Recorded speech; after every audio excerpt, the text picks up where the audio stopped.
They say small business is the backbone of America. So what's the best way to support a small business? It is to learn more about them and share with your family and friends. We interview founders from across the world who have started and scaled their business through the ups and downs, long hours, and the rewards that come from sacrificing their time to build their business. Welcome to First to Arrive, Last to Leave, the journey of an entrepreneur.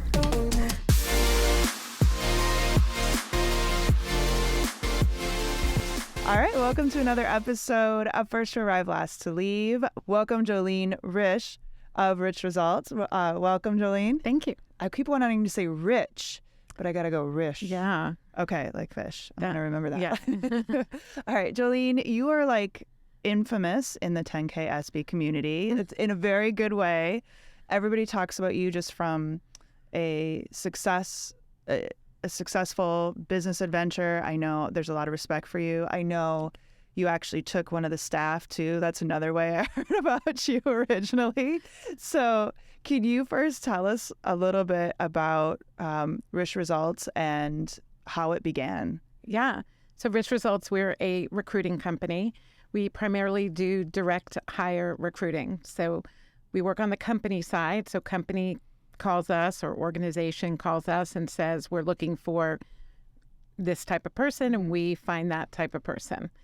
We also do contract fractional recruiting, which means one of our recruiters is essentially a part of a client's team to augment their team when they have a lot of recruiting going on over an extended period of time. Okay.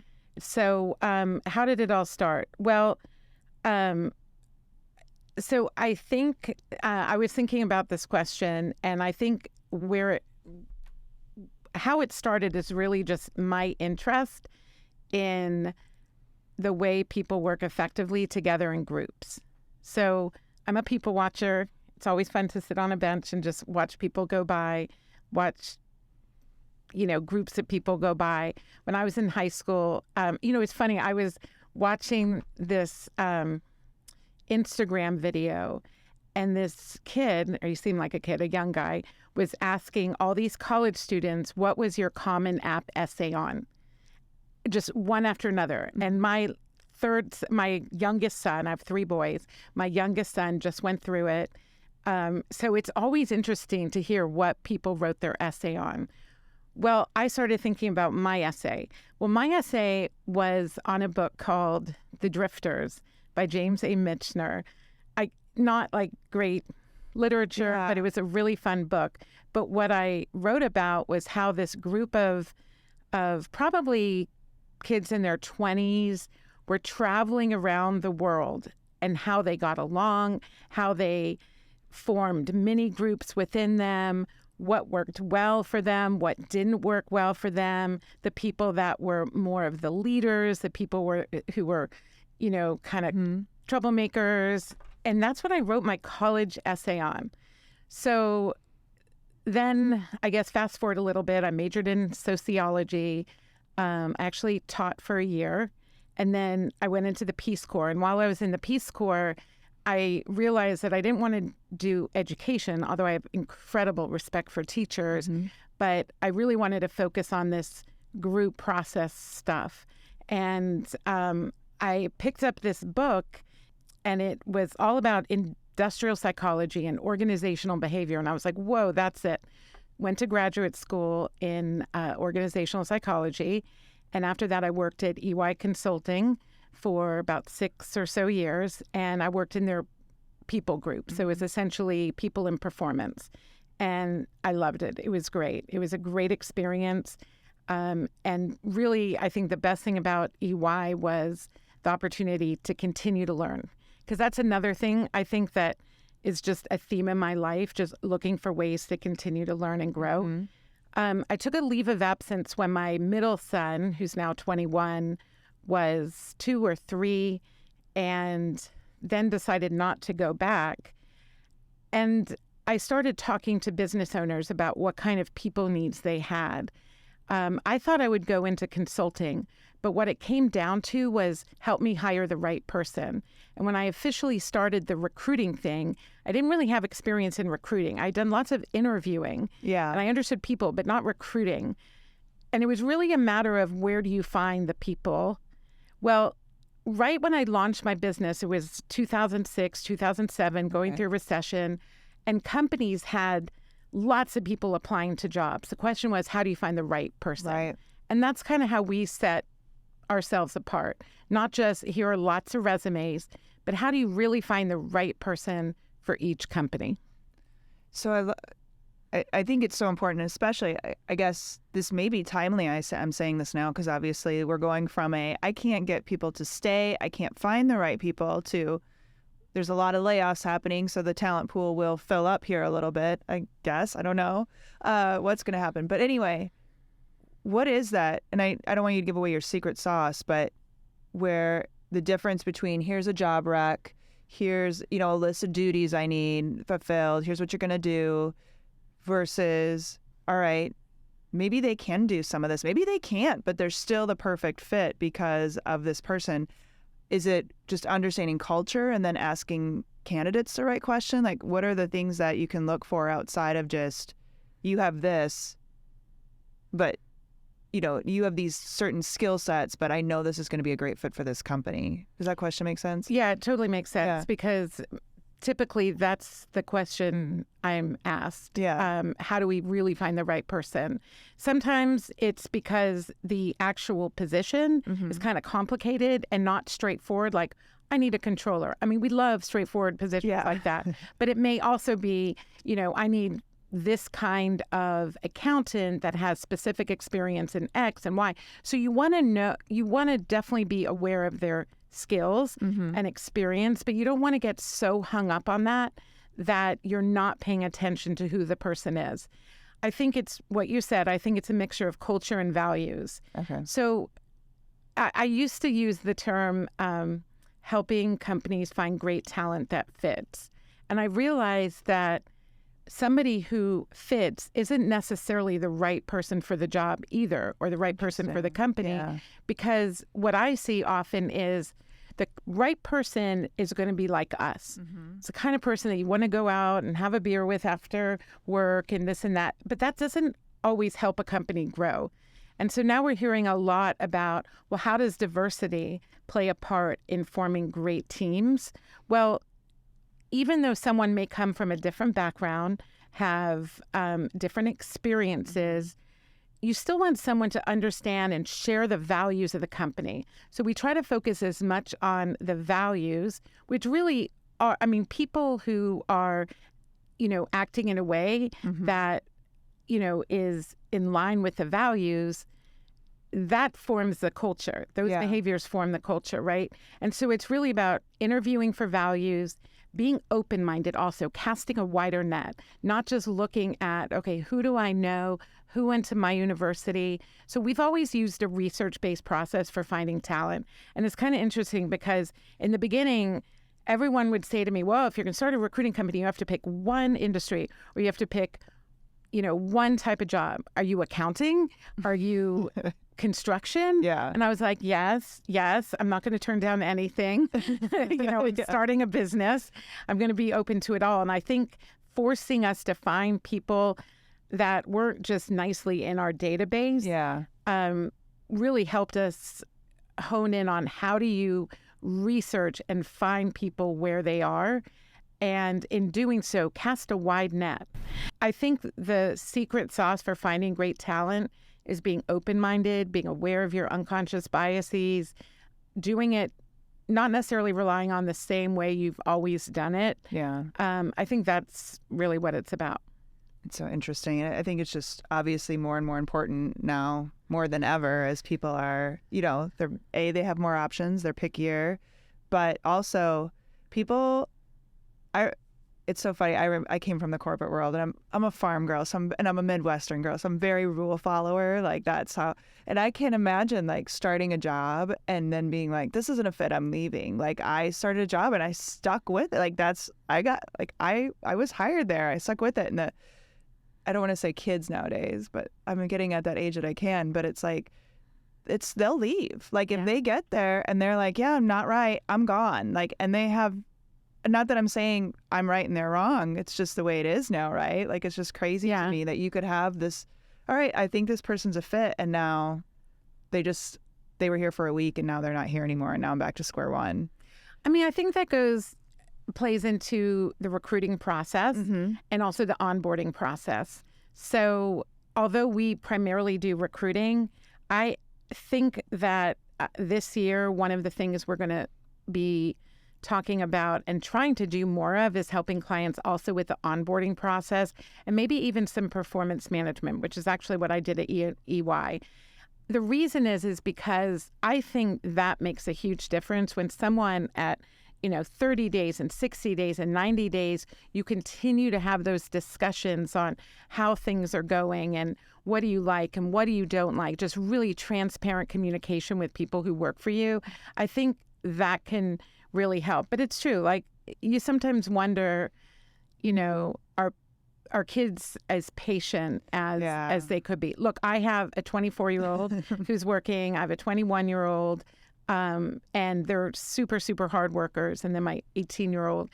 But I sometimes find myself saying, keep getting to know people and learn more about the organization and take advantage of all of what they have to offer, Yeah. Stick with it. Maybe a little bit longer. Stick with itness. Yeah, exactly. Yeah. So going back to your business, I don't want to go over this part because I know personally it intrigues me. So your middle child is 2, 3, you take a break, and then you decide to start a company. So you're building a company with two young kids with, I know, another one later. I don't know when he came, I guess a couple years into your business. How is that? Like, how is it building this business, being a mom, trying to juggle it all? Like, did you go all in at first? Were you doing some part-time at first? Like, how was that journey at the beginning? It was hard to do anything but part-time because it takes a lot to get your name out and get business and have people trust you. This is a relationship business. And when you're finding people for companies, they need to trust you. They need to know that you understand them. So, I mean, it was part-time, but not because I wanted it to be part-time. There was sort of so I was divorced in 2013 or 2014. So my business was one thing before the divorce and another thing after the divorce. And part of that is because I needed to, really hone in on what was going to work and what was going to grow. Before the divorce, our model was a little bit different. I actually was a contract recruiter for an organization for probably at least a couple years, which means I wasn't doing enough business development. I would be working with that client, but then not have enough time to really find other clients. And so that was really hard. So when the divorce happened, I mean, I kind of had to start over anyhow. That's just how business works, in marriage. And what I decided coming back to it was, we were thinking about next step was, number one, I wanted the clients to have skin in the game. I wanted them to be a part of the process. And in recruiting, the best way to do that is doing retained search. The problem is that retained search means the company is going to be paying a little bit up front and the rest after the person's hired, right? And so number one, trust is even more important. Yeah. But number two, they have to understand also what their role in this is. And when we're service providers, sometimes people don't necessarily think of it as they have a role too. But I realized, especially when our fill rate went from like 50% up to 100%, or pretty close to, when a company is invested, they're communicating with us what they like and what they don't like about the candidates we're sending. They're giving us an opportunity to, scrub our search and get it right. They're willing to get on the phone with us and give us really good, useful feedback. And that made a huge difference because we went from not sure if we were going to fill a role because we didn't know if the company was using 3 or 4 other recruiters or if they would just stop a search midway to we're filling this no matter what. This will get done unless there's, unless COVID happens, which it did. And that, was a bit of a challenge. You know, we're filling this position no matter what. Yeah. And then when did you do the 10K SB program? So I did it in 2018. Okay. About halfway through 2018. It's interesting. My senior director of recruiting, Nicole Stasic, she's been with us for, I think, almost 9 years. Wow. Yeah, like pretty much, I mean, she's been with us, through everything. And I remember the other day she said that the things that we've done that have really made a impact in our business and like just propelled us forward were number one, 10KSB. And I'll tell you more about that in a minute. Number 2, EOS. We do the entrepreneurial operating system. Good things. Yeah. And number 3, working with a coach. Those 3 things, she said, she can see direct correlation with just a lot of growth once we've started those or once we finish them in the case of 10KSB. Yeah. Coach being like a business coach, or do you like, is it, okay, we need a specific coach around this at this time and then maybe a different type of coach? Like, yeah, I mean, I've worked with different kinds of coaches because I am of the firm belief I cannot do this alone.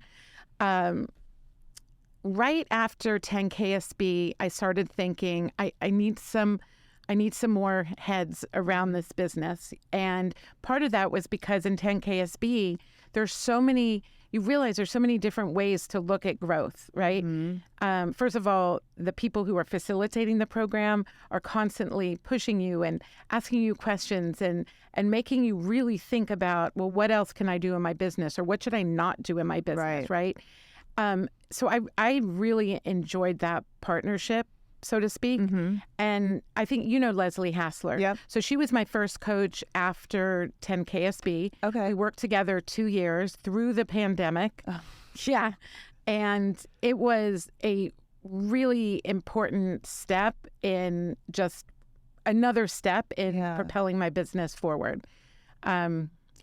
Okay. And then you said you were going to go back to 10K specifically. Like, I want to hear your experience just in what we like to ask is like, what was kind of like the before 10K and what was the after? Obviously, there was significant change, but was it your growth plan? Was it just being like turning specific wheels in your business? Like, what did that look like that made such an impact?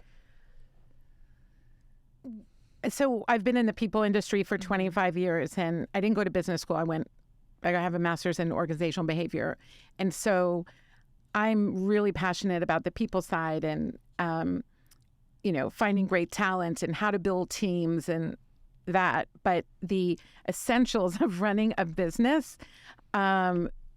really came through 10KSB. And I don't want to say it's like going to business school, because I know it's not like going to business school. But when you're using your company as the case study, it feels like it's like a focused business school. Yeah. And I think what made the most impact on me was the part that I disliked the most, which was the accounting and finance days. Those were really difficult, but I realized that those numbers are telling a story and I need to listen to that story, right? Yes. Did you go through the program? Yes. Yeah. I was the first one after we got all back together. So a year ago was my first couple days. That's great.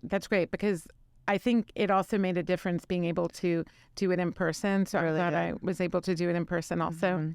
Yeah. So I think that the focus on certain areas of the business was a big part, especially the finance and accounting part, using the numbers to make decisions. And I knew I was going to need some help in that.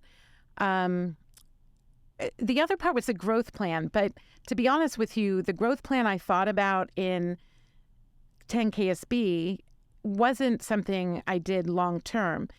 But the process of the growth plan has led me to trying different things in my business. So my growth plan was starting a whole division in healthcare recruiting. For a variety of different reasons. I mean, we do a lot of the back office and administrative part of healthcare, but we don't do like nurses and doctors. And healthcare recruiting is a whole different ballgame. But I remember during the pandemic realizing that companies aren't going to be hiring people. They were laying off people, especially in the beginning, and they might need help with help giving something to the people who they were laying off to help them in next steps. So we tried that. I can't say it was so successful. Now we actually work with Nicolette Barrett, who went through 10KSB. She was in my cohort. Nicolette is amazing. Yeah. And so we've asked her to basically, when people come to us and say, what do I do to find a job? One of the things we learned during that time where we were trying out different things was you need to be an expert in this. It takes a lot of time. And we're spending so much time finding people for companies. It was too hard to find jobs for people. Right. So we've partnered with Nicolette. And so we basically say, hey, Nicolette, I have someone who is, struggling to figure out what their next step should be or struggling with putting all the parts together. But also just being open to opportunities. Like Community Foundations of Texas came to us and said, hey, would you be open to contract fractional recruiting? We'd never done it before. Okay, let's talk about it. And now that's become, we've done it for over a year for Community Foundation, hired 25 people in a year and saved them probably about 60% in recruiting fees. Wow. Yeah. And it's become a way for us to have some kind of balance between the direct hire recruiting, which, can be up and down and not as stable sometimes, and stable cash flow. And so now we've rolled out contract fractional recruiting in a way that we're open to doing it for other organizations. I love that. I love those ideas. And I always say, so the program for me was, it took the gray out of business, like where, and I do like numbers, but it made it very black and white. Okay, so you need to get here. Okay, so you got to spend over here versus let me just try this and see, what happens.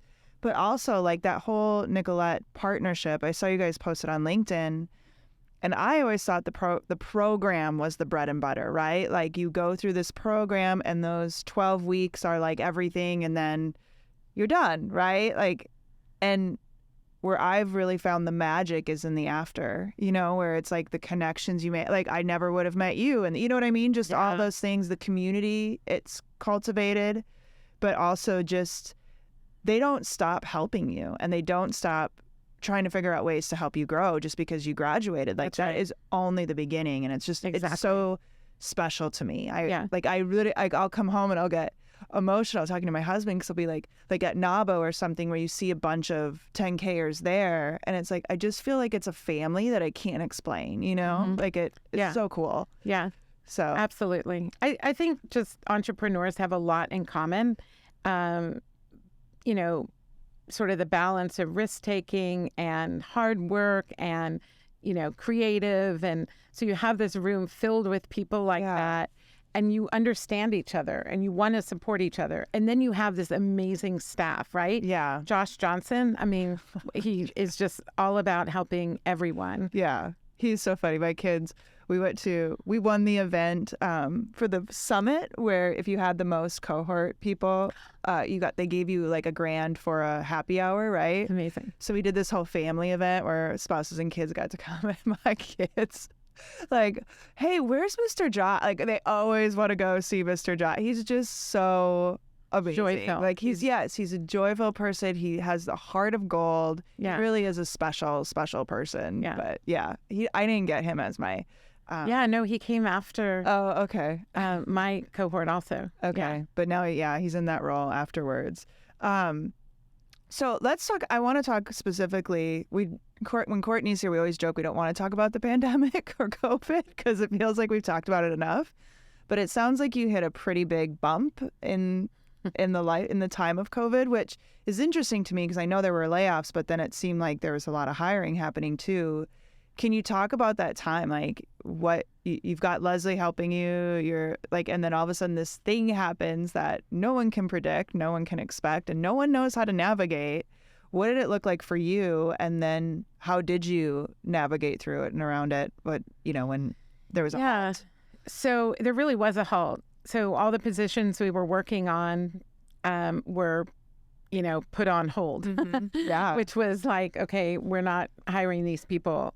And so then we started thinking about, well, what do people need? And that's when, we were thinking about the professional branding. We had a whole quarter, all of second quarter, no sales, none. So that was a long quarter for us. And I started thinking, oh gosh, do I need to be looking for something else?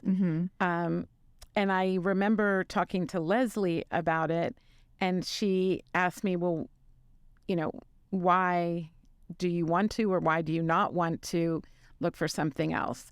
And I said, well, I want to because we don't have any cash flow. But I don't want to because I love what I do. I love what I do. And she asked me, why? Why do you love what you do? I said, I just love finding the right talent. It's like a puzzle piece for companies and their teams. And, we just really, really try to make it work. And then she kept asking why, the whole ask 7 or 9 times. I mean, I'm sure there was a couple points where I was like, you're kind of annoying me, Leslie. But what was really interesting was her pressing me on the why actually led to what our vision is. And the vision for the company is really the same vision I have in life, which is helping to build communities with less bias. And she was able to ask me why so many times, that what it came down to was I loved building teams, but we wanted to do it in the right way. And a lot of it stems from my background, my heritage. Grandparents, 4 grandparents all left countries because of essentially what bias leads to. Wow. Yeah. So, that plays a role in everything I do. And when you're building teams, you want to really consider the aspect of how to do it the right way. There's a lot of unconscious bias in the recruiting process. And, as a team, we talk about that a lot because everyone has them. We all have them. Yeah. And so talking about it more often helps us address our biases. Why am I not pushing this candidate forward? Is there a reason? Is there something I'm thinking about? When he first interviewed with me, did he remind me of somebody? Or, all those kinds of things. So interesting. You sometimes have to check yourself. But essentially, Leslie asking why so many times led me to becoming more passionate about what I'm doing. And when you're really passionate about what you do, then the team realizes it's more than research. It's more than recruiting. It's more than sending candidates to clients. Yeah. There's a bigger picture in all of this. I love it. Like the grandparent story, what a way to honor them. You know what I mean? I hope so. Yeah. Yeah. That's really cool. In the bias side of things, what is your, obviously working with somebody like you is a huge piece. Is there a piece of advice you'd have for companies, in understanding that just in a lot of times we may think we're doing the right thing or whatever, but is there anything that you can specifically say to be be careful about this, or this is my one piece of advice I'd give you about being more diverse and bringing on a staff? I know it might be a hard question. No, I think one thing is being educated around what is unconscious bias. Yeah. Okay, that's number one, because, anyone has biases, So that's number one, is education. And there's so many different ways to get education around unconscious biases. What are biases? All of that. I think the second thing as a leader is being open to differences in opinions, differences in experiences. I'm sure it's comfortable. It is comfortable as a leader when everyone agrees with you, but I would say that people who question me, that's when my mind starts opening more, right? So as a leader, I think we just need to be aware of that and be open to new ideas, open to change, not too stuck in one way. Yeah. Yeah. What, like, even that, it brings up something I remember. I've talked to women who have had this issue where corporations are so set on the ways of, okay, you have to have X amount of experience, you have to have continued experience, you da da da da da. And it shocks me at how many women take a break for their kids, which is admirable. And then when they try to come back to the workforce, it's like all those 15 years before you had kids, or 10 years or whatever. Yeah, that doesn't count anymore because you took those 2 years off. It's like, what are they, just like useless now? Like they forgot everything? It amazes me that corporations will look at that. Well, that 2-year break doesn't check the box, so therefore we can't. But just little things like that. Yeah, too. absolutely. Like, and actually, I think COVID opened people's minds more about people needing to take a break. And I'm seeing leaders or hiring managers just looking twice and wanting to hear the story around what is this break versus, I don't see anything in this 2-year period, forget it, right? Yeah. I will say that I think all different kind of experiences count, and I would encourage people who want to take a break to at least keep their hands in something. Yeah. Whether it's reading or writing around their topics of interest or their their industry or volunteer work. I do think that would help. Yeah. But at the same time, I also think hiring managers can hear the full story before making a judgment. I also think that we have to understand who the person is. And if they're the kind of person who, was a go-getter before the break and they were a learner before the break and they caught on quickly to new technology before their break, that's not going to change. Yeah, sure. Even though I commented before we recorded that my brain went when I had children. I mean, I know my brain is not as sharp as 20-year-old Erin. I get it. But, I'm not. So sometimes we have to read things twice, but that's okay. That's okay. It's because we've got 50 other things on our plate. Yeah. So we're going to make it all happen. Exactly. Because we know how. We always like to ask about teams. What do you think? You've got a great team. You've got a team that, like you said, 9 years, you said? Like, what has been, your magic sauce in being able to keep such a great team together for so long? Is it just, obviously being deep in your values and understanding that, but anything else you do with your company that you've been able to put that together? I mean, I can tell you that in the beginning, I did a lot of what I suggest that people shouldn't do, which is if somebody, I remember asking my friend, Jeff Court, hey, Jeff, I'm looking for this kind of person. Do you know anyone great? And he's like, oh my gosh, you have to call my friend Nicole. Okay, well, awesome. So that's how I found Nicole. Fast forward to the last person we hired, Charmaine Davis. I actually had our intern who had been with us already 9 months. I had her lead the search. And then we needed another recruiter. Mm-hmm. And this was kind of the July timeframe.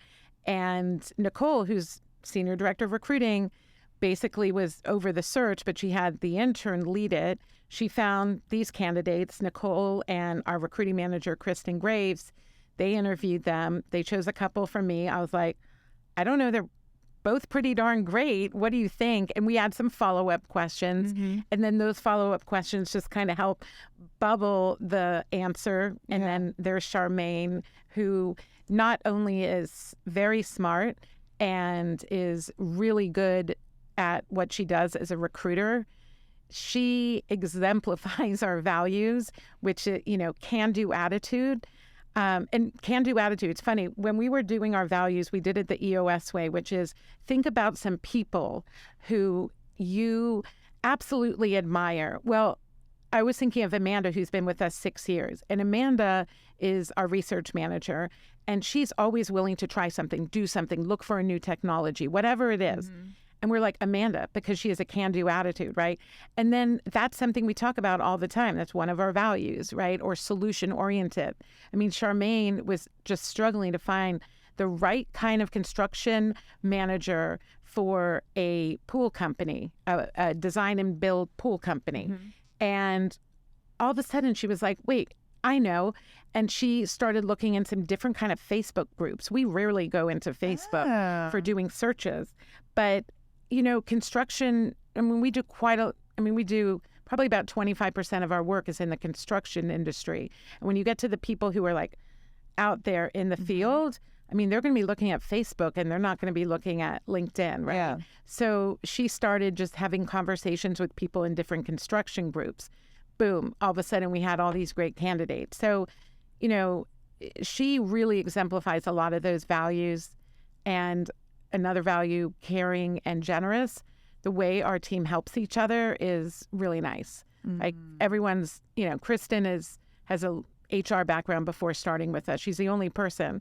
So believe me, we're always asking her, you sure I can ask this question? Because we don't want, anything to bite us afterwards. And she's keeping us out of trouble. But she's also really good at thinking through conversations that we're going to have with our clients so they can understand, well, this is what's going on in the market. This is what I'm seeing. She helps us through those. So it's a great team. I love it. So I would say really letting my team do it in the way that we've been doing it for our clients, which is research, where we can find these people, casting a wide net.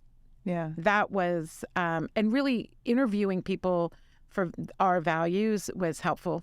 Yeah, I love that. And another question real quick. When you talk like you were, I'm going to take other various industries, all that. If you go to your website, I know it's like more specific about the industries you do help. When did that shift and how did you make that determination to be a bit more specific? Or is it still your... Well, look, I can tell you that, our top 4 or 5 industries, construction, professional services, well, that incorporates, a few different a few different areas. Yeah. Law firms and financial service firms and, marketing firms, right? So construction, professional services, manufacturing and distribution, nonprofit. I would say those are our main areas that we get asked the most. Yeah. But sometimes it has to do with what's going on in the market. The reason we do so much construction is that during COVID, that was the work that saved us. Yeah. All of a sudden, it was the construction company saying, well, we haven't stopped. And then, whether it was residential or commercial, because they already had work lined up, then we started doing a lot of, they needed controllers, they needed project managers, they needed HR people. In the end, 2020 ended up the same as the year before, even though we had a quarter with no sales. And I would say construction was a core area for us that year. Wow, that's amazing. All right, you want to do some rapid fires? Sure. All right. So what is your favorite beverage? Coke Zero. Okay. I love Coke Zero. Best advice you've ever received? Be involved in your community that you live and work in. Very cool. And that's really from my parents. Okay. It's part advice and really just part seeing what they've done throughout their entire lives. I love it. Does your company get involved? Like, is it more just, there's you, right, getting involved in the community, but then really working to get your company involved? Yeah, we did a lot more pre-COVID, and now we're trying to get out again. Charmaine and I did a Hunger Busters activity right before Christmas that Naomi Masden organized. And we were at a grocery store right near, where was it? Well, downtown. A grocery store that was kind of a community store, but people who were coming in were definitely people who weren't buying whatever they wanted. Yeah. And it was an event where basically we would just pay for their groceries. So that Charmaine and I did that. What else have we done? As a group, it's been a little bit longer. Hunger Busters is one that we love doing as a team. I just organized it actually for my son's school because I think they'll have fun doing it also. It's a great organization. And most of the work for Hunger Busters is right in one area. Leslie's done it with us several years ago. So everyone on our team is very much a part of their our community in different ways. Charmaine does a lot of community work. Ashley is in Houston. Ashley Hughes is in Houston, and one of our clients is Jewish Family Services in Houston. And she went to one of their big fundraisers and got to meet a lot of the people that we don't get to see every day. And she, afterwards, she said, look, I want to volunteer for their career center. Mm-hmm. So that was really exciting too. So yeah, we try to do as much as we can. I love that. I love teaching others too. If you could have dinner with anyone, living or dead, who would you want to? I have play pickleball with, but that was for Jill Christensen. So you don't have to play pickleball, but of course, play pickleball. But who would you want to sit down and have dinner with? Well, only because I feel like time is just passing me by so quickly. I would say my 3 sons. One is in New York. One is going to be moving to New York in the fall. He graduates from college in May. And then, of course, my youngest is going off to college in the fall. And recently we were together over in December for a couple weeks. And I realized, even though they revert back to just being, siblings, the time that I get with them, each of them and also all together, is my favorite time. Yeah. It's got to be so bittersweet too, because you've raised independent, they're independent, they're living their own lives, which is amazing. I didn't tell you to do that. Well, exactly. I need you to be independent in Dallas, though, not New York. Don't go too far. We used to joke my youngest son was going to go to University of Mom. They were like UOM. His brothers would joke with him about that. And recently his brothers were like, he got into school and his brother's like, oh, too bad you didn't get into UOM. I'm like, what do you mean? University of Mom? I'm like, he's always accepted to University of Mom. Exactly. There's always a room available. Yeah, exactly. That's awesome. What's your morning routine look like? I don't know if I have a set morning routine, although it always begins with dogs waking me up and having to take them out and take them for a walk. But it really depends on if meetings are starting at 7:30 or 8. Like yesterday, we were at the Plano Chamber at 8 a.m. doing a really interesting workshop on our workforce, which was really fun. Or if my day starts a little bit later than that, I'll just move a little bit slower. I would say the end of my day is a little more predictable. I try to get my workout in at the end of the day. Okay. It's funny how things change because when my kids were really little, it was at the very beginning of the day, like 6 a.m. or 5 a.m. or whatever. And now it's like, nah, I'll do it at the end of the day. Yeah. So I can't say that my day's always the same. It's changes. All right. Yeah, we have the dogs too that kind of do you have a set routine? Not with that. Well, I have a set routine. I get up, my one gets up with me, he goes outside, and then I go to the gym, and then I come back, and then my husband's usually awake. But we have 5 dogs, so somebody's always up with me, and then some, but they're usually pretty good. They get up when we get up, so it helps. Anything you're reading right now?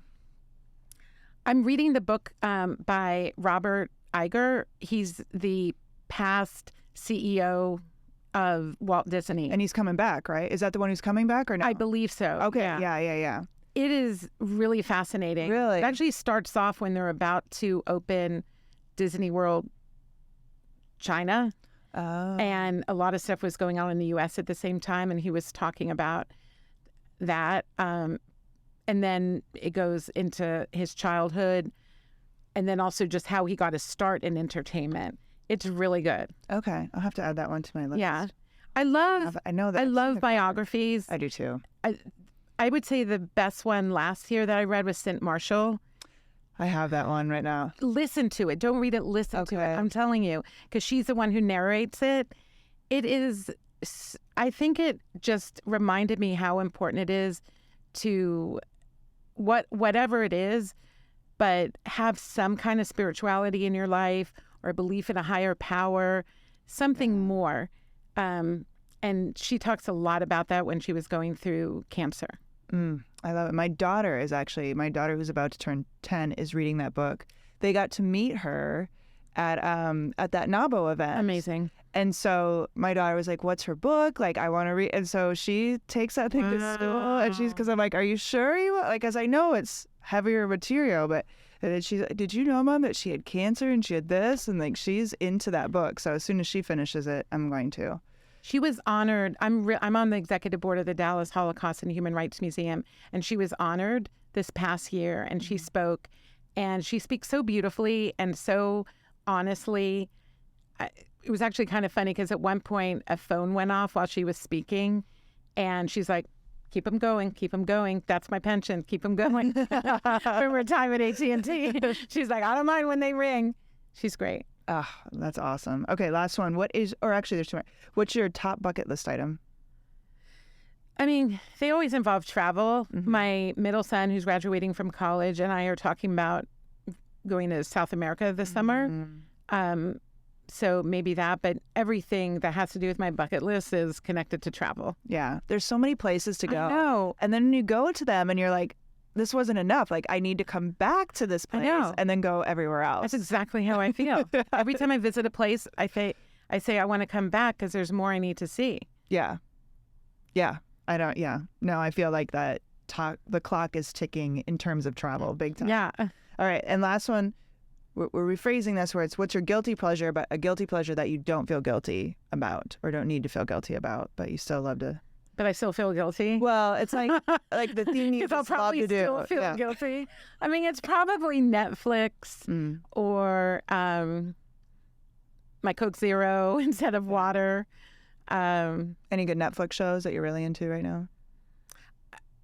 I'm watching the one that talks about, what is it, with Julia, what's her last name? The star...